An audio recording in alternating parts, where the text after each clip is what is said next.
Hello, everybody. It is your Wednesday Expendable show. For those of you tuning in for the first time, I'm the Expendable. I'm always here. I'm always doing the show. Sometimes I have guests. Sometimes I don't. Lately, I don't. Because I think there's a lot of stuff to cover, and I want to make sure that I get as in depth as possible so people can understand what's happening. I do. I put a lot of work into looking into things, and so that way people can be better informed as opposed to the swaying one way or the other that our media tries to do. We're not being told the truth, obviously. Everybody says it. Everybody knows it. Our media is the worst, is the literally the worst sector in the United States. It's horrid. So it takes me and like other content creators to go dig into things. So basically they've turned a bunch of people into like investigative journalists where we have to fact check the news and we have to go in and look at the full stories of things because we can't depend on our own news to tell us the truth. So that's kind of what we do here. And yeah, I probably, if a liberal watches my show, they're going to tell me I'm one-sided, but I just tell the truth.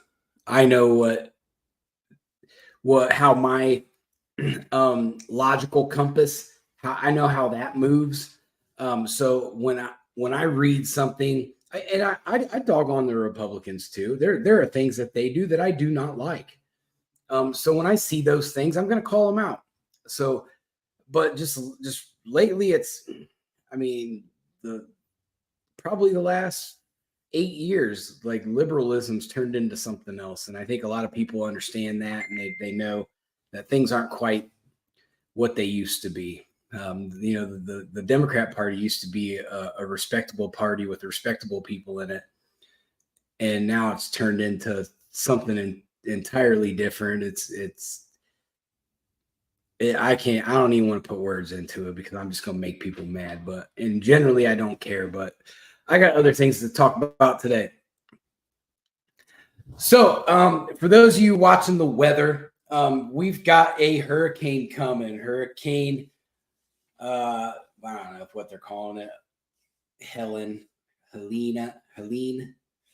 whatever. But it's coming here. We're here in Atlanta, we are gonna get a direct hit. So they're saying right now. So right now where it's at, it's like off the coast of Cancun.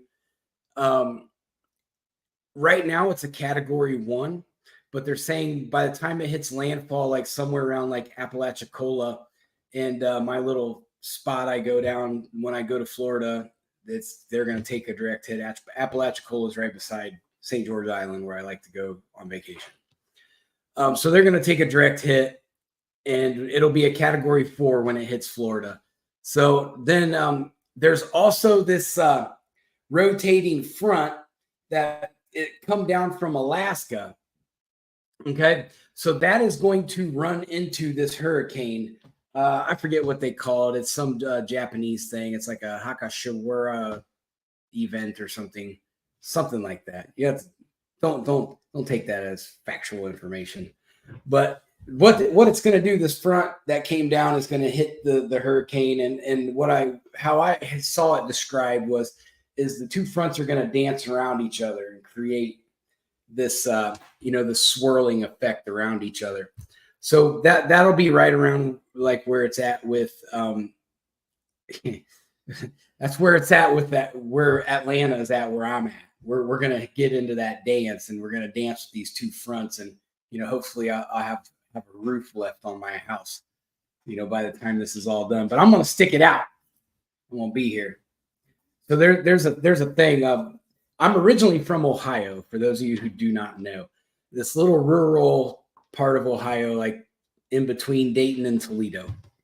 So in 2001, we had a massive tornado go through. I don't remember. It was an F4, I think. But it was like an Oklahoma-sized tornado. Usually Ohio don't get tornadoes that big. Well, it hit my hometown, and my dad's house took a direct hit. like the tornado just went right through it. And so my brother and my dad were in the house when it hit, and they were holding on to each other like underneath the house. And and when it picked the house up, some of the support beams from underneath the house fell on my dad and my brother.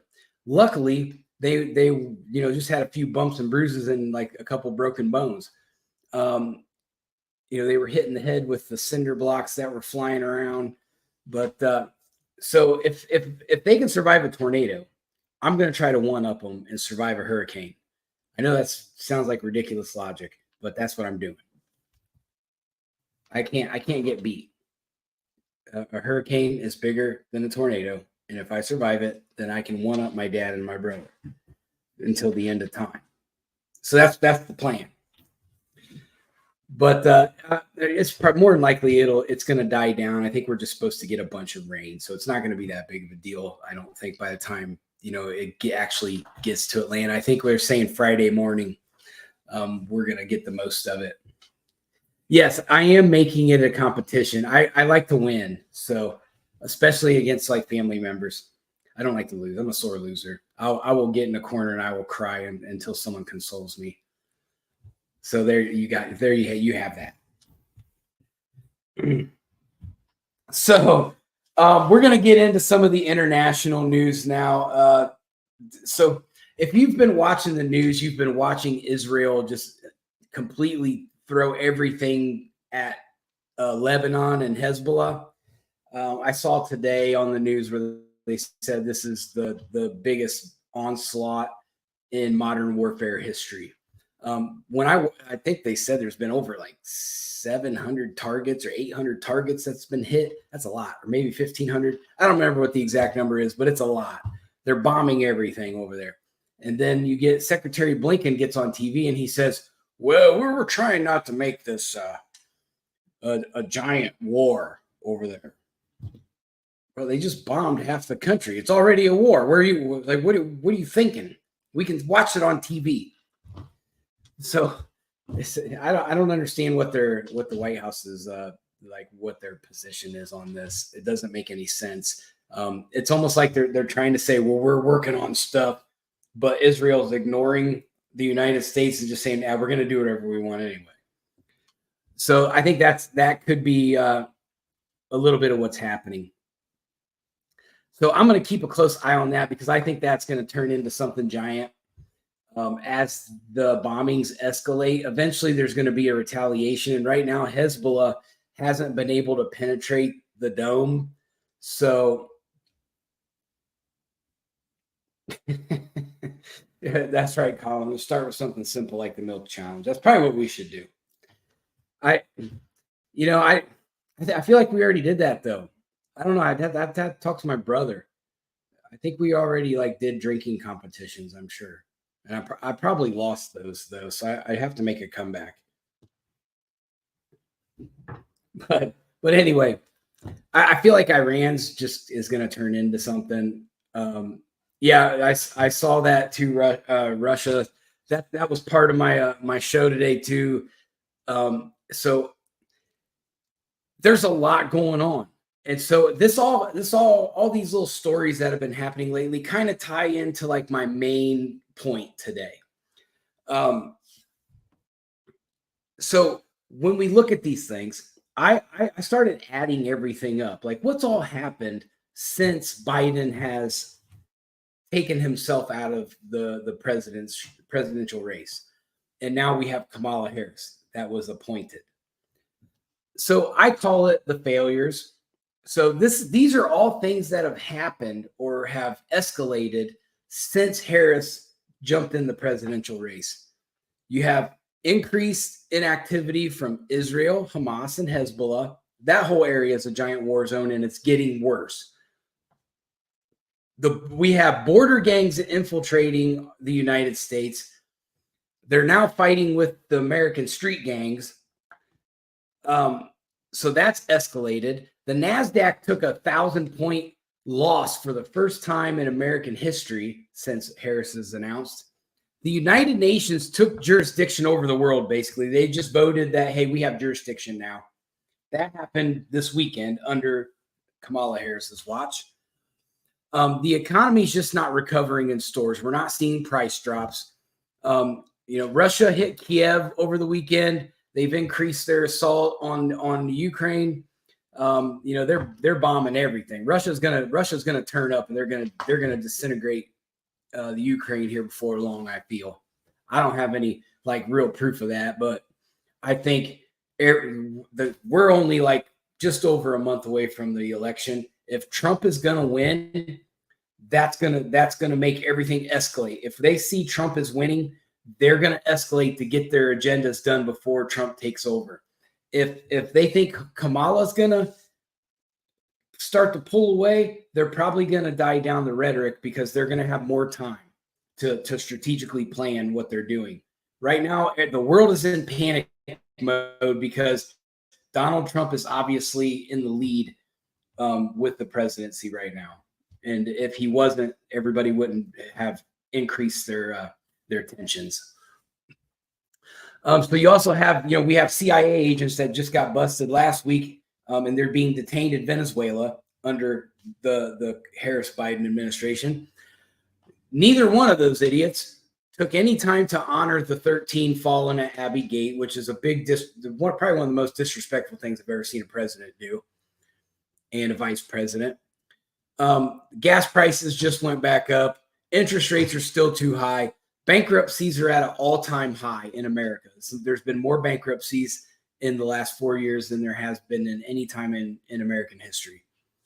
Sex trafficking is at an all-time high. We've never had more sex trafficking cases. But maybe they'll get lucky and they'll eliminate half of them with P. Diddy going to jail. So, maybe that'll do something. I don't know. I think that's just a cover up for other things, but that's me. Trump, he's been targeted by assassins twice. And according to other sources, there are more assassination attempts coming. So you have that under the Harris watch. But Zelensky is now campaigning for Kamala Harris because he knows Trump's about to cut off his welfare system. So I thought that was kind of funny, actually. He was down there hanging out and writing on missiles and stuff in Pennsylvania with one of them idiots over there. Like, you got one guy who's trying not to get assassinated to be president. The other president's advocating for more death in the Ukraine. So it doesn't make any sense. And then they ignore the death of everything in the Middle East. It just doesn't make any sense. And to top it off, the biggest story in history. The James Webb Telescope says there's an armada of aliens heading our way. I don't know if that's true or not, but it's all over TikTok, so I thought I would add that to my my podcast today as a joke. Maybe there is. I don't know. I don't have a telescope that can see that far. I don't even have a telescope. So that's a whole thing in itself. Like, what if they're saying 14 years, whatever's coming to Earth that this telescope saw is 14 years away. So that will be in 2038. So that's not that far away. And if they are craft, I'm sure they could probably, I don't know, maybe I watched too much Star Wars and Star Trek and they just can hyper warp speed here faster. I don't know. But the aliens are probably nothing like what we would expect. They're probably going to come out and they're going to be like cavemen. They're like, just make mumble noises. And we're going to be like, what? We've been scared of this the whole time. And they're like this tall. We're going to be so disappointed because we have this idea that these aliens are going to be like these massive warriors and they got all this technology and they're going to pew us to death. But it's probably going to be a big hoax. But so we have all these things that have escalated. And so my point of this is that this is just Kamala Harris running for president. Imagine if America does come together and they do vote her in. This isn't going to get any better. These things aren't going to get any better. They're going to get worse. And when you have someone who's a super radical. She's the most progressive senator in Congress when she was a senator. So that's like saying you're worse than Bernie Sanders. And Bernie Sanders has some crazy ideas. So that tells you Kamala Harris is worse. And I can tell you just by watching her speeches from the past, there's some of the things you can tell when you watch her speeches that she's very passionate about. And then some of them you can tell that I'm just going to say whatever this person that's interviewing me wants to say. Same like with the whole fracking thing. Her and Biden were the same on that. We're banning fracking. Well, then they found out that wasn't very popular. And then they're like, we never said we're banning fracking. Okay, you did. So which way is this going to go? Are we banning fracking or are we not banning fracking? So there's these things that aren't quite, like, we can't trust her on some things. And I think that that's going to be an issue with voters going into November. We've gone all this time with her running for president, and she has yet to, like, clearly, definitively really put her feet in the ground and say, this is who I am. Nobody really knows. We don't know. I do, because I've in my first book, From the Mouth, which Colin in the comments, he has a copy of that because he came to my book signing, because you're the man, Colin. But we talk about that in depth. Like, I went through Kamala Harris's her career as a district attorney, and like some of her policies. And she does make it look like there are things that she was very tough on crime with, and then there were things that she would just blow off, like anything that had to do with the border. Like, she was very lenient on, but with like regular crime, like, she was real hard on. Like, she was putting people in jail for petty things. But then letting like major criminals off. It didn't make any sense. Then I forgot until I watched this old clip. We can't have Kamala Harris in there because she tried to prosecute Michael Jackson. Okay, we can't have that. Can't have anybody try and prosecute Michael Jackson. That was Kamala Harris, specifically Kamala Harris, that tried to prosecute Michael Jackson, lest we forget. So there's all these things. Like, she has no economic plan, or at least not one that's actually viable. I've looked at her economic plan that she stole from Joe Biden. I've looked at it hundreds of different ways, and I just don't see where this is gonna turn into something profitable for America. What it's going to do is it's going to hurt small businesses. Every way I've looked at this, the end result was it's going to hurt small businesses, which is going to trickle down a negative effect onto the middle class. Her plan is a slow bleed of the middle class until they have to come back down to the lower class and live off of the government. That's what they want. They have to bring people back down to live off the government. Too many people have made it to the middle class, especially during Trump's administration. A lot of people got out of the lower class and got into the middle class. And that's bad, because then people will start to believe in the American dream and they'll strive for it further, and then they'll go after it. And then pretty soon, now you've got 25 more people that are going, hey, I should be in the 1% club now. And they don't want that. They don't want anybody else getting into the 1% club, because they don't want these like centuries old bloodlines to lose any power. They want to keep passing that down through generation to generation. And there's just no more room, because then it's going to bring differing ideas. Yeah, you're right, Colin. That's all she's done, is just like any idea that Trump put out that got popular, that got hype, that polled high, she just took it. With the no tax on tips, that was very popular. When Trump put that out there, a lot of people were like, whoa, yes, we need that. And I agree with it. I think it's a great idea. So when that happened, it polled really well. And so Kamala took it. And then she wouldn't even acknowledge that, well, me and Trump are on the same page with this. That would have been a respectable thing to do. Say, well, I'm going to be on board with Trump's no tax on tips because it's the right thing to do. Well, then Trump took it a step further and said, okay, well, I'm not going to tax Social Security checks.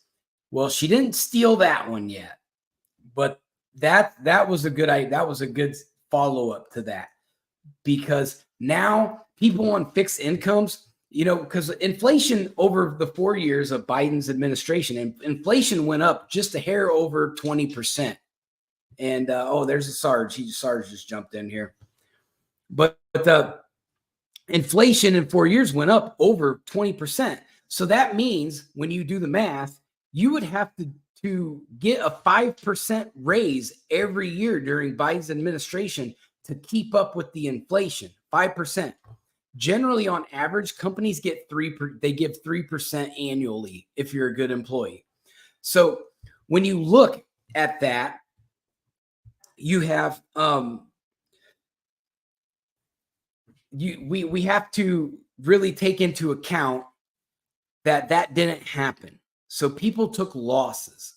And when that happens, you start to disable the middle class. You're going to have to make people do certain things. Like that's why some of his Biden's jobs numbers went up, because people had to go out and get secondary jobs to supplement the income that they lost. So that's what they did.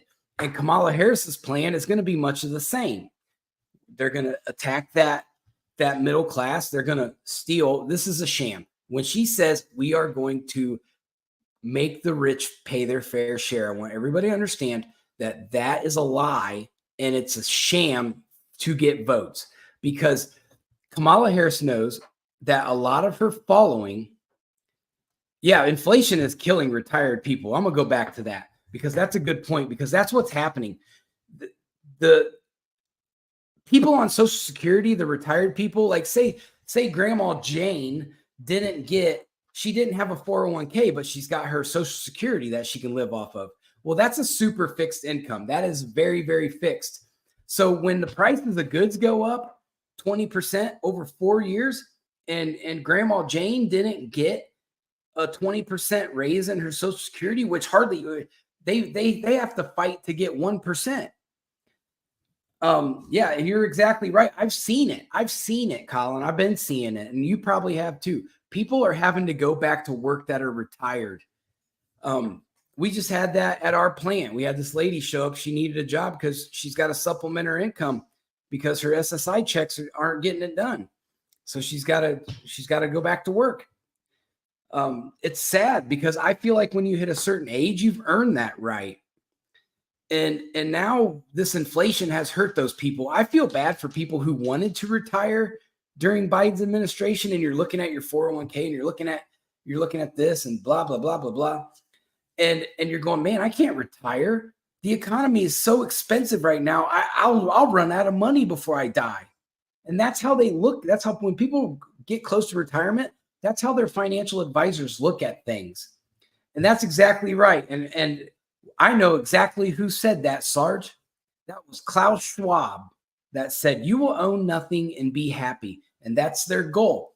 And so this all goes back to you. If they destroy the Social Security system or make Social Security irrelevant, and that's what they're trying to do with this whole globalization thing. They want to get rid of programs like that. And when the United Nations voted in, for those of you who don't know, go read the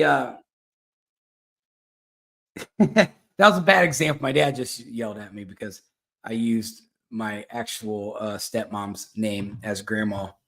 That was a bad example. But for those of you who don't know, go read. There's a 66-page report that came out that happened over the weekend in New York City. And there's a clip from it right now. Some dude who looks like Austin Powers Faja is on TV talking about the globalist of their great plan that they just did. So they created basically what my next book is about, the Swiss effect, that I spent a whole year researching and writing. They passed it. everything that I've been trying to warn everybody about, that everybody's like, well, that might be a little too extreme. Nope, go read it. They just passed it. The United Nations passed pretty much everything that they need to supersede the Constitution. So here's how they worded it, and it'll escalate from there. So what they did was they said, well, the World Health Organization, if there is a pandemic, like say the United States has another massive outbreak of COVID, okay, so what's going to happen is the World Health Organization will have the global authority to look at the United States and go, you guys are shut down now. Everybody stay home. Everybody go get your mandatory vaccinations. No ifs, ands, buts about it. We're going to shut this whole thing down. They'll have that ability. And with that ability comes resistance. With that ability also comes martial law. With that ability, like things will keep branching off of that. This policy against stubborn Americans who will fight back against tyranny, this is going to be a big disaster. And I don't think Europe remembers how much we don't like them. As far as their government, it's just something that, like, we're not going to put up with their shit. Like, they tried coming over here one time to try to bully us around, and we had to send them back over. So that's where they're heading. However, they're trying to use their conglomeration of the United Nations as one they think they're going to be stronger than us with that, which they won't be. Everybody's going to find out that even though we have weak leadership, and that's basically what I outlined today in my main points, is that our leadership is extremely weak. We have everything has escalated massively just in the short amount of time that Kamala Harris has announced she's going to be a candidate. Everybody turned up to 1,000, and that's a problem. We can't allow these things to happen, and we're running out of time as far as, and I've been talking to a lot of other creators, like we're running out of time, and we have to do more. There has to be more content, more information, more facts, more fact checking, more reporting bots. And they've been doing it, but there needs to be more, because the people are not, we're fighting against the regular national media, which is controlled by the Democrat Party, which is controlled by Europe. The same asset management companies that own Fox, CBS, and MSNBC, they also own all the ones over in Europe. It's all the same. They're all part of the same family. It's just like they're just all cousins to each other, you know. Eventually they'll come together and act as a family against anybody else. So that's a problem. And we need to shut that down. And I'm going to give you a hint as to how to do that.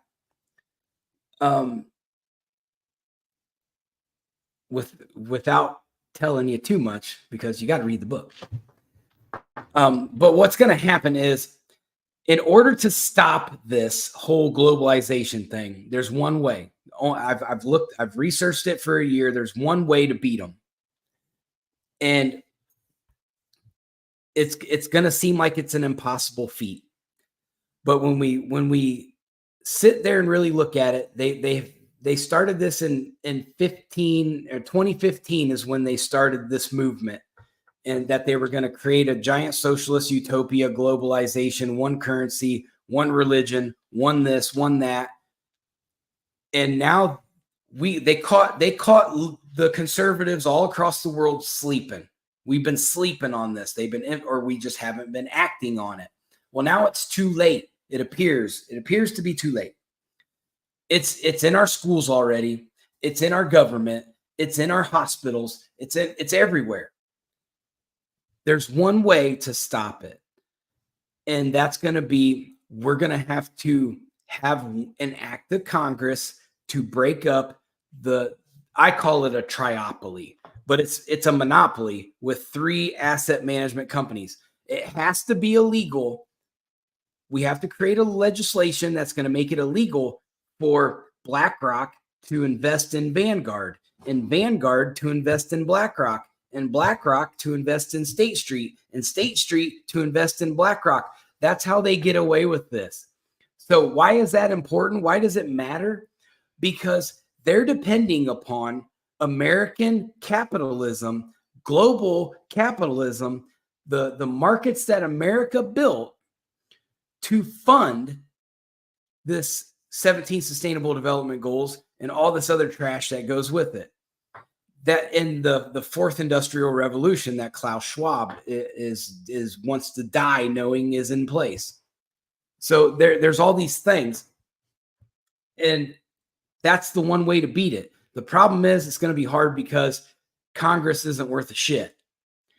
And so I'm trying to figure out, how do we make Congress do it? Because they're already going to be given a promise that they can take a seat at the table. You can take a seat at the little kids' table when this socialism thing, your families will be fine. You're not going to lose a penny. But these minions underneath you, your constituents, they're done for. Well, we're going to have to stop the triopoly. Also, if when Trump gets elected, I want 100% of every American taxpayer dollar to stop going to Europe. I don't want to give Europe a penny for 4 years. Watch how fast woke goes away. Watch how fast DEI goes away. Watch how fast global warming goes away. Watch how fast all that stuff goes away, because they can't do it without our funding. Our GDP that we're contributing to Europe is like 4.3%. It's double what they're asking. We are the only country that pays that significantly more than what the minimum requirement is. Poland is the only other country that does that. Half of them don't even pay their share. They're under the 2% threshold of their GDP. And that's why Trump cut them off last time. Because he's like, hey, y'all ain't paying. Why is France at 1.8%? You guys have money, pay it. And so that's what a lot of liberals are like, well, we're picking on our allies. Or our allies are thieves. They've been robbing us for years. It's time to stop. And you're right, Sarge. That's why they mass imported, immigrants from everywhere. That's why we're doing it here. We're all playing off the same playbook, and that's got to stop. We're not getting anywhere. I agree with you, Colin. Woke is a joke, so it's not going to work. It's not going to work, because you know what's going to happen? The countries that are resisting this are Russia, Iran, China, Venezuela, Brazil. Like, these countries are not going woke. They're keeping their masculinity intact. They're keeping the hardness intact. You know why? Because they know that we're getting soft, and they're just going to wait until we break, and then they're going to beat the shit out of us. That's what's going to happen. And we're not doing nothing to stop it. You have to have a certain amount of actual men in your country to protect your country.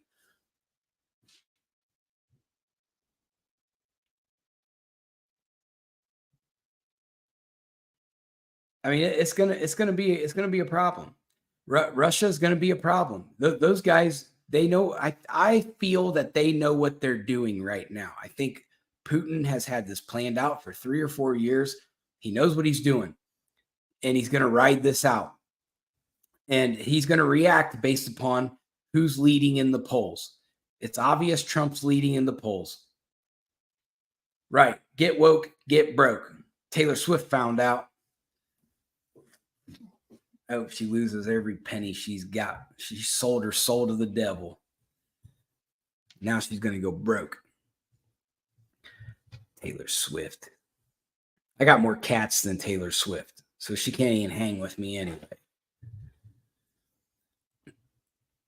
So we really need to look at these things, and we really need to do our due diligence and talk about these things. Like, the world has become more unstable than what it was. It sucked under Joe Biden, but Kamala Harris has made it worse. Joe Biden is not doing anything that helps our country.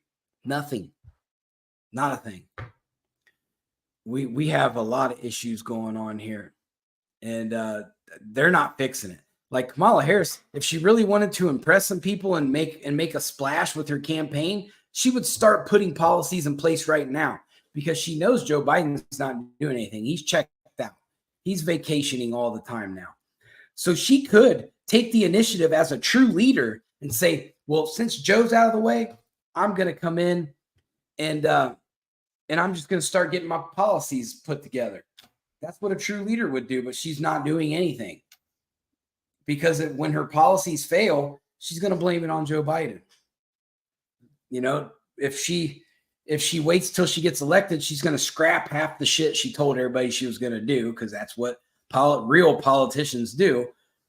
And then you're going to see this change back, because her principles never changed, and we're going to see what those principles are.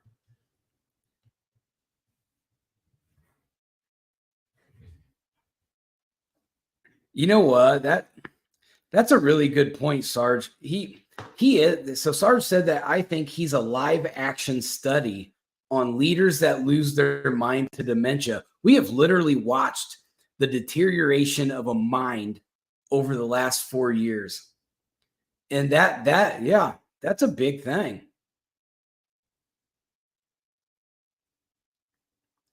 Yeah, but Colin, so here's the thing. So I watched an interview with the Russian defense minister. I forget what his name is, the Sergei Lavrov or something. But he was talking, and he said, "Look, we're not spending any money on this Ukraine war. We're using all our Cold War artillery because, for one, it's just sitting, and for two, it's not worth anything. So we're going to they're throwing all that at Ukraine. And in preparation, in case something else happens, they're keeping all their good stuff. So that's why you're not seeing like any real big things happening over there, because they're just basically cleaning out their garage of all the crap that's been sitting in there for like the last 60 years. So as much as I would like to, I don't ever underestimate my opponents. So especially Putin, because I think he's smarter than most world leaders. And I think that at any time I don't believe that he tells the truth. So if he's telling me something, I have to look at it from several different angles, because I don't believe that he's going to tell me what the truth is. Everything he does is a deflection. You're not part of the KGB because you're honest. You're part of the KGB because you're a good killer and you can trick people. So that's my angle on that. But we need to get the word out, pay attention to these things. Kamala Harris she dodges important questions. We're not getting any angles out of her. We don't know what she's going to do. The border's worse. Like how many new gangs can come in now? First, Biden let MS-13 in. Now we're at the Venezuelan gangs. The Haitians that are all over here now. But who else? We got Middle East terrorists running around in here now. Like, this has got to be the worst safety that this country's ever had. We're compromised everywhere. China owns all of our farmland, and they have their own police stations here, for God's sakes, and no one.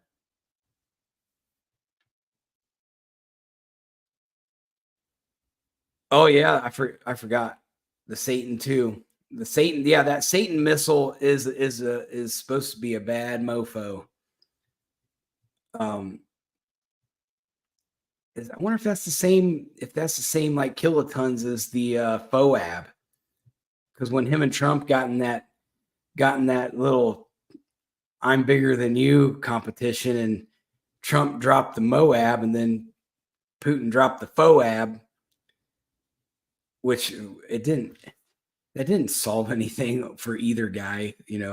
They were just showing, I got a big bomb too. Oh, you do? Well, I got a bigger one. But that Satan missile is supposed to be a bad boy. But the thing I worry about with Putin is if he gets fed up enough, he's just going to do what he did to Afghanistan, and he's just going to carpet bomb everybody That's a worse act of humanity you can do to a group of people than bombing them. That's a tough way to die. Not doing it. Carpet bombing. But I think I'm going to wrap the show up for the day. Everybody do your research. Everything is not as it seems. We may have aliens on the way. I don't know. We got to get ready for aliens. Does anybody have like any like proton phasers or anything like Star Trek-y? Like, I would be in the market to buy them from the aliens, to defend myself from aliens. So I don't know if that's true or not, but there's a lot of conspiracies about the aliens coming right now. Yes, Sarge, you will have to send me some pictures. Oh, the Satan blew up on the launch pad. I'm gonna have to watch the video. I haven't seen that one yet. But I'm gonna get out of here. Everybody be safe. I gotta start bringing my patio furniture in before I forget, before the hurricane blows it away. But everybody be safe out there, and I'll catch you guys on Sunday. All right, peace.